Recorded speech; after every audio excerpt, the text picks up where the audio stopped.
Graça e paz, queridos. Eu desejo que a bênção de Deus esteja continuamente sobre os nossos lares.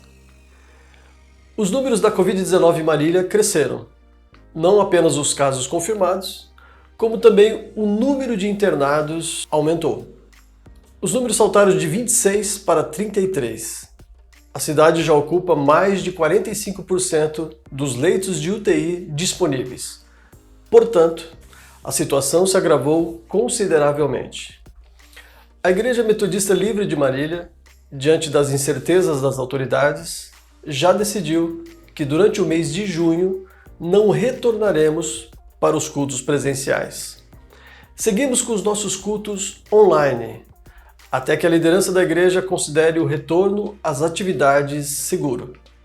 Ore pela cidade de Marília, ore pelo país e pelo mundo. Seguimos estudando a vida de José, o 11º filho de Jacó. Alguns estudantes da Bíblia o chamam de José do Egito. Designar José como José do Egito faz algum sentido para diferenciá-lo de outros Josés da Bíblia, mas esse título é injusto para alguém que tanto fez pelo seu povo. A terra dos faraós foi palco do triunfo de José como pessoa e como servo de Deus, mas o coração de José nunca foi egípcio. Precisamos lembrar que, antes de morrer, José pediu para que seus restos mortais fossem levados para a terra prometida. Hoje leremos o capítulo 40 de Gênesis. Para que a passagem não fique extensa, vamos saltar alguns versículos. Passadas essas coisas, aconteceu que o copeiro e o padeiro do rei do Egito ofenderam o seu senhor, o rei do Egito. O faraó indignou-se contra os seus dois oficiais, o copeiro-chefe e o padeiro-chefe, e mandou prendê-los na casa do comandante da guarda, no cárcere onde José estava. O comandante da guarda os deixou aos cuidados de José, para que o servisse, e por algum tempo estiveram na prisão. E os dois sonharam, cada um o seu sonho, na mesma noite, cada sonho com seu próprio significado, o copeiro e o padeiro do rei do Egito, que se achavam encarcerados. Quando José chegou pela manhã, viu-os e eis que estavam preocupados. Então perguntou aos oficiais de Faraó, que estavam com ele no cárcere da casa do seu senhor: "Por que vocês estão com cara triste hoje?" Eles responderam: "Tivemos um sonho e não há quem o interprete." José lhes disse: "Não pertencem a Deus as interpretações? Contem-me o sonho que tiveram. Porém, lembre-se de mim quando tudo lhe correr bem. Peço que você seja bondoso para comigo e fale a meu respeito com Faraó e me tire desta prisão. Porque, de fato, fui roubado da terra dos hebreus e aqui nada fiz para que me pusessem nessa masmorra." No terceiro dia, que era aniversário de nascimento de Faraó, ele deu um banquete a todos os seus servos, e no meio desses reabilitou o copeiro-chefe e condenou o padeiro-chefe. Reintegrou o copeiro-chefe no seu cargo, no qual dava o copo na mão de Faraó, mas mandou enforcar o padeiro-chefe, como José havia interpretado. Porém, o copeiro-chefe não se lembrou de José, esqueceu-se dele. O tema da mensagem nesta manhã é Vivendo em Confinamento. José foi levado para o Egito com 17 anos de idade. Trabalhou na casa de Potifar até ser acusado injustamente por um crime que não cometeu. Quando saiu da prisão, José já contava com 30 anos de idade. Portanto, considerando o período de escravidão e prisão, José sofreu por mais de 12 anos. Não sabemos exatamente quantos foram os anos de prisão, mas no início do capítulo 41 descobrimos que esse período superou os 2 anos. A experiência de José no cárcere não foi nada agradável, mas o final do capítulo 39 lembra-nos que Deus estava com José na prisão. Isto fez uma enorme diferença. E José, com a bênção de Deus, foi alçado do cárcere e colocado como administrador de todo o Egito. Mas a proposta de nossa reflexão hoje é pensar nos difíceis anos vivenciados por José naquele lugar e extrair da vida de José lições para as nossas vidas. Se a vida como escravo já era difícil, agora José, descendo ainda mais fundo nos degraus da vida, torna-se um preso. O antes filho predileto de Jacó, amado e mimado pelo pai, torna-se agora um prisioneiro, sem direitos a visitas familiares no fim de semana ou advogado para defendê-lo. José estava completamente sozinho, exceto pela presença de seu Deus. O final do capítulo 39 não permite essa dúvida. O texto é claro e insistente. Deus estava com José. O capítulo 39 repete esta frase para que o leitor não tenha a menor dúvida acerca desta verdade fundamental. O Senhor estava com José. Quanto a isto, não há dúvida alguma. José viveu um confinamento forçado. Sua liberdade foi cerceada, sua vontade foi subjugada, seus direitos esquecidos. Isto nos sugere algumas reflexões. Como José se virou nesse período sombrio de sua vida?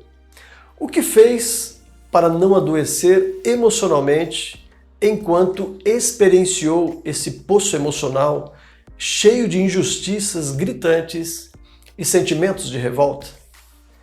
Em tempos de Covid-19, uma pandemia que trouxe novos vocábulos para a linguagem do dia a dia, tais como isolamento social, quarentena, distanciamento, lockdown, entre outros, também estamos enfrentando um confinamento.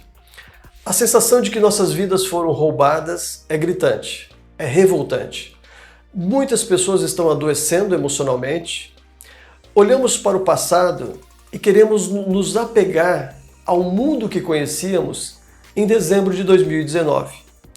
Olhamos para o futuro e ficamos assombrados com suas perspectivas. Como você está vivenciando o isolamento dos últimos meses? Você está sentindo-se confinado em uma vida que não é a sua? Você se sente preso a uma situação desconfortante, uma situação incômoda? Hoje, vamos extrair algumas lições do confinamento de José. Certamente encontraremos forças e sabedoria do alto para superar esses tempos difíceis que enfrentamos. Em seu confinamento, José decidiu desenvolver os seus talentos. No final do capítulo 39, no versículo 22, o texto diz que José fazia tudo o que se devia fazer ali. José estava preso. Ele poderia ser apenas mais um preso amargurado naquele cárcere. José podia chorar e alegar inocência, mas ele logo percebeu que a maioria naquele lugar também se dizia inocente. José, então, decidiu ser a solução e não o problema naquele lugar. José olhou para as necessidades do lugar, os serviços que poderiam ser executados, as possibilidades que não estavam sendo exploradas, as tarefas que ninguém queria fazer. Assim como fez a diferença na casa de Potifar, José decidiu fazer a diferença também na prisão. Decidiu fazer tudo com excelência, com dedicação, com esmero. José destacou-se, foi notado pelos olhos atentos do carcereiro, que o colocou como administrador, seu homem de confiança no cárcere. A pessoa que trazia soluções e fazia tudo bem feito era José. E o carcereiro notou isso. Assim, José se reinventou na prisão. Foi o mordomo na casa de Potifar, tornou-se o encarregado na prisão. Enquanto Deus o capacitava para um desafio ainda maior. Logo, logo, José seria administrador de todo o Egito. Seria um homem de confiança do poderoso Faraó. Durante o confinamento, precisamos usar nossos talentos para servir a Deus e as pessoas. As necessidades são muitas e as oportunidades também. Precisamos aprender a fazer coisas novas, a reorganizar as nossas vidas de acordo com a realidade que está posta. Precisamos nos reinventar diante das novas demandas da vida. Por exemplo, a igreja teve que aprender a fazer cultos online. É uma nova realidade. E Deus levantou uma equipe maravilhosa de pessoas, de técnicos que aprenderam a como fazer isso. E usando as novas mídias, aprendemos a fazer os cultos online. E as igrejas do mundo todo tiveram que fazer isso. Por exemplo, a terceira idade de nossa igreja começou a usar dispositivos eletrônicos como celulares, tablets, computadores, coisas que não usavam antes. Tiveram que participar dessa inclusão digital nesse novo momento de suas vidas. Estamos realizando cultos com a nossa classe da terceira idade pelo Zoom, aos domingos de manhã. E muitos tiveram que aprender a usar essa nova ferramenta para se adequar à nova realidade. Que Deus nos capacite, nos dê estratégia e sabedoria aonde estivermos.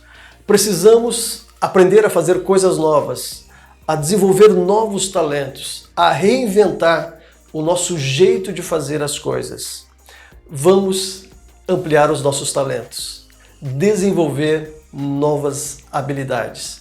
Foi assim que José enfrentou o confinamento, se reinventando e aprendendo a fazer coisas novas. Que Deus nos capacite nesse desafio. Uma segunda lição que tiramos da vida de José durante o seu período de confinamento foi praticar o bem. Durante o confinamento, José decidiu praticar o bem. No versículo 7, encontramos José perguntando ao copeiro e o padeiro do Faraó: por que vocês estão tristes? Eu posso ajudar vocês de alguma maneira? Aqueles dois homens, o copeiro e o padeiro, eram pessoas de confiança do Faraó. E agora, por alguma razão que desconhecemos, eles provocaram a ira de Faraó e foram presos. José foi nomeado pelo carcereiro para servir a estes homens. José podia apenas cumprir as suas obrigações, cuidando daqueles dois oficiais que estavam presos. Mas José decidiu ir além. José decidiu praticar o bem, ajudando de alguma forma essas pessoas. José tinha um dom espiritual maravilhoso da parte de Deus.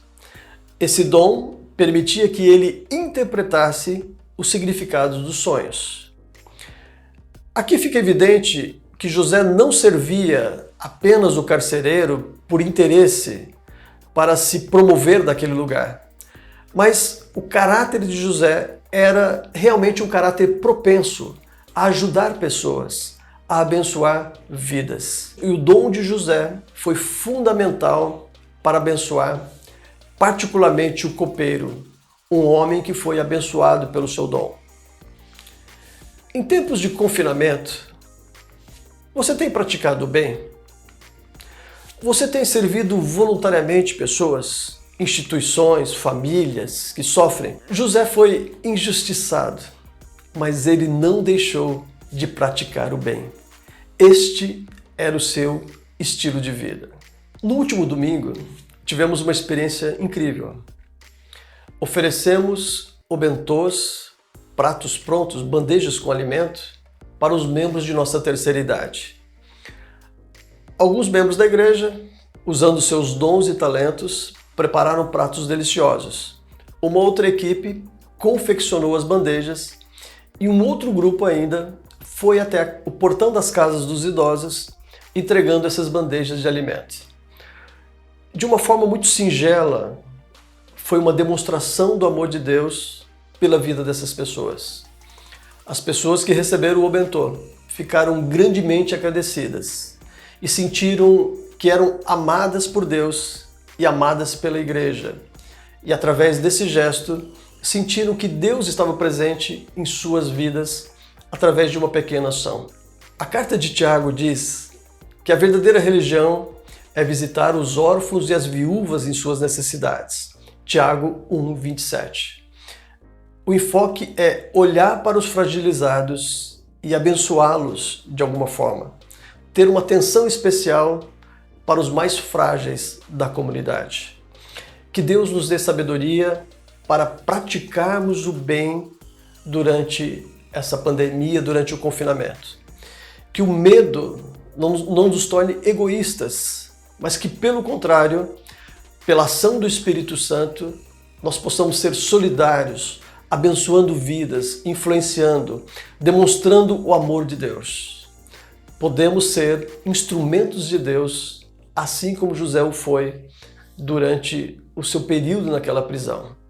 E a terceira e última lição que nós podemos extrair da vida de José é esperar em Deus. Durante o seu confinamento, José decidiu esperar em Deus. Ele ajudou pessoas. José ajudou o copeiro do rei e foi fundamental para que ele retornasse à sua posição de honra, trabalhando novamente com o faraó do Egito. O copeiro foi reabilitado e voltou a servir a Faraó exatamente como José havia previsto na interpretação do sonho. O copeiro era um homem de confiança do rei. Se a bebida estivesse envenenada, era de responsabilidade do copeiro conferir e beber aquele líquido, evitando que uma tragédia acontecesse. Quando José interpretou o sonho do copeiro, pediu-lhe um favor. Olhe, lembre-se de mim quando sair da prisão e estiver novamente ao lado de Faraó.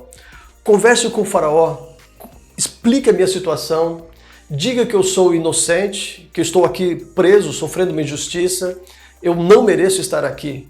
Esta era a expectativa de José.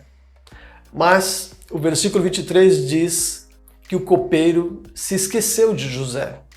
Ele não lembrou do combinado entre os dois. Mas o copeiro, demonstrando egoísmo e ingratidão, deixou de ajudar a quem lhe ajudou em um dos momentos mais difíceis de sua vida. Não se esqueçam da prática do bem e da mútua cooperação, pois tais sacrifícios Deus se agrada.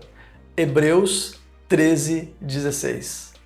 As pessoas são imperfeitas, falhas e podem agir com ingratidão, mas José sabia que deveria esperar em Deus.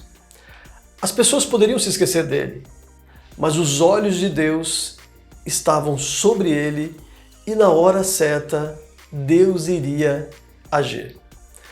Os homens se esquecem, mas Deus não se esquece. O tempo de Deus é perfeito. Deus nunca se atrasa. José tinha a confiança de que Deus estava olhando por ele e no tempo certo Deus o abençoaria e honraria. Apesar das falhas humanas, apesar do esquecimento do copeiro, apesar das pessoas que o decepcionaram, a sua confiança estava em Deus. Em tempos difíceis, o nosso olhar precisa estar em Deus. Precisamos esperar nele. De onde nos virá o socorro? O socorro vem do Senhor que fez os céus e a terra. Então Deus nunca se atrasa, Deus nunca se esquece. Os olhos dele estão sobre nós. Que essas lições da vida de José fortaleçam a nossa fé, o nosso coração e a nossa esperança durante esse período de confinamento. Temos a certeza de que Deus está olhando por nós, Deus está olhando pelo seu povo, olhando pela sua igreja e certamente nos abençoará no momento certo. Que Deus nos ajude nesses momentos difíceis de confinamento e isolamento social para buscarmos forças, fé e esperança em Deus. Deus abençoe a todos vocês. Quero orar neste momento, pedindo que a graça de Deus esteja nos fortalecendo nessa fase difícil. Pai, nós te louvamos por esta palavra. Nós sabemos, ó Pai, que são tempos difíceis para a igreja, para a sociedade, para o mundo como um todo. Mas a nossa esperança está em Ti. Nós sabemos que o Senhor não se esquece, não abandona o seu povo, não deixa os seus filhos, ó Pai, esquecidos. Mas nós temos a certeza, Pai, de que o Teu olhar, a Tua mão abençoadora está sobre as nossas vidas, sobre as nossas casas, sobre as nossas famílias, sobre o nosso trabalho. Que o Senhor nos dê, Pai, inteligência, sabedoria, discernimento para enfrentarmos essas demandas que a pandemia está nos propondo, Senhor. Que haja sabedoria para fazer de uma forma diferente, para agir de formas diferentes. Que nós continuemos praticando o bem, ó Pai. Que a gente não desfaleça, que a gente não desista, Pai, de praticar o bem, porque sabemos que esta é a Tua vontade sobre nós. Senhor, somos gratos por tudo e pedimos que o Senhor nos abençoe no dia de hoje, em nome de Cristo Jesus. Amém. Obrigado, queridos. Que Deus abençoe o seu lar, abençoe a sua família, abençoe o seu trabalho, abençoe as pessoas que você ama. Continuamos esperando em Deus, sabendo que nele estamos seguros. Se você gostou dessa mensagem, sinta-se confortável para enviá-la para outras pessoas, abençoando outras famílias. Deus abençoe a todos, uma boa semana, forte abraço.